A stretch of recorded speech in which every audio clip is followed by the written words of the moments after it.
কৃতি ক্রিকেটার বাংলাদেশে সবচেয়ে পরিচিত, সারা বিশ্বে পরিচিত প্রধানমন্ত্রী তামিম ইকবালকে দিয়ে ক্রিকেট বোর্ডের অ্যাডহক কমিটিটা করা হয়েছে।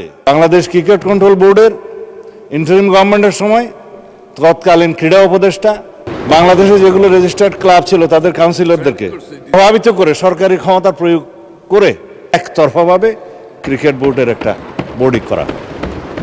তার প্রেক্ষিতে বর্তমান গণতান্ত্রিক সরকার মাননীয় ক্রীড়ামন্ত্রীর নেতৃত্বে তিনি একটা ইনকোয়ারি বোর্ড করে দিলেন কি কি অনিয়ম হয়েছে না হয়েছে ফাইন্ড আউট করার জন্য।